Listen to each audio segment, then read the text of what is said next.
In our family, every girl on her coming-of-age day had to hold a paper doll and sleep by the ancestral graves for an entire night. This bizarre ritual was meant to let the ancestors underground reveal who you were destined to marry. My older sister Shen Yao did exactly that, and ended up marrying the filthy rich Chen Baiwan. When it was my turn, Shen Xiaoyue, I'd barely laid down before I heard a raspy old voice rising from underground. You must learn martial arts. A noble destiny awaits you. The next morning I woke up and the paper doll in my arms had turned into the emperor himself. I was absolutely terrified. But my dad, who'd spent years in the army and was still just a lowly 6th rank officer, was over the moon. Before heading off to war, he grabbed my mom's hands and told her, train Nan Nan in martial arts for 3 years, then send her to the palace. Mom nodded through tears. Then she turned around and hired a martial arts instructor. Mom, didn't Dad say I was supposed to learn martial arts? Your dad said learn martial arts. The palace is dangerous. You need to know how to survive. So while other girls practiced the lute, I was drawing a 2-stone bow. While they danced, I was splitting logs thick as a bowl with one slash. 3 years later, I walked into the palace with a body full of muscle, proudly escorted by my mom.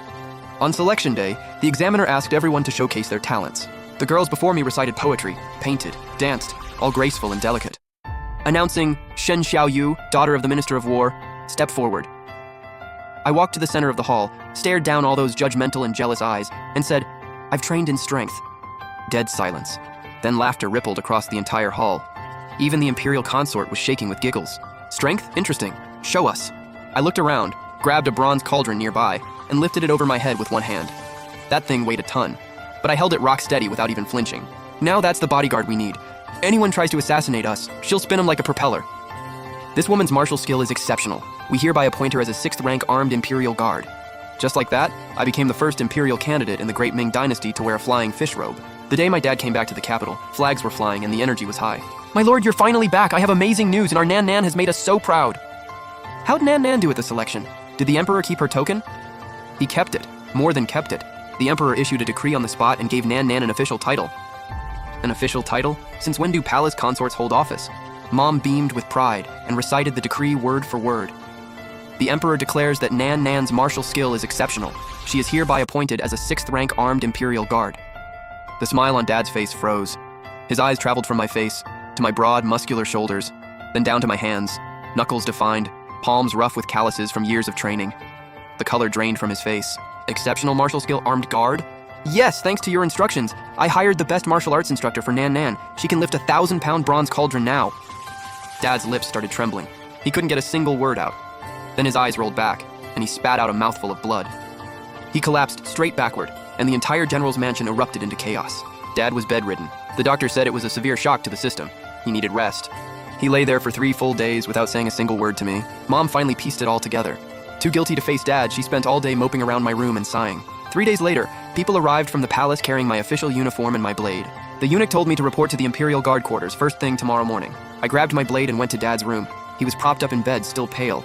Dad, I'm heading out for my first day. Do you know why I wanted you to train in martial arts? I shook my head. My colleague, Chancellor Liu Chengzong, his daughter Liu Ruoxue is beautiful, talented, and the frontrunner for this selection. Liu has massive power at court and has been working against me at every turn. I wanted you to enter the palace, win the emperor's favor, and use that to keep Liu's influence in check, to keep our whole family safe. That was our only shot. I got it, this was a chess game. I was the key piece, and I just moved to the wrong square. Dad closed his eyes and said, defeated. Do you know who heads the Imperial Guard? It's Liu Chengzong's cousin, Liu San. You're walking straight into the lion's den. I won't let them win. Dad opened his eyes. All I saw was exhaustion. Xiao Yu. That's not a battlefield. Strength and skill won't save you there. That is the Imperial Palace. The next day I put on my uniform, strapped on my blade, and walked into the palace alone. The Imperial Guard quarters sat on the west side of the palace, a massive courtyard with a training ground and weapon racks lining the walls. When I walked in, dozens of guards were mid-drill. The moment they saw me, everyone stopped. Their stares hit like daggers. A broad, muscular man walked over.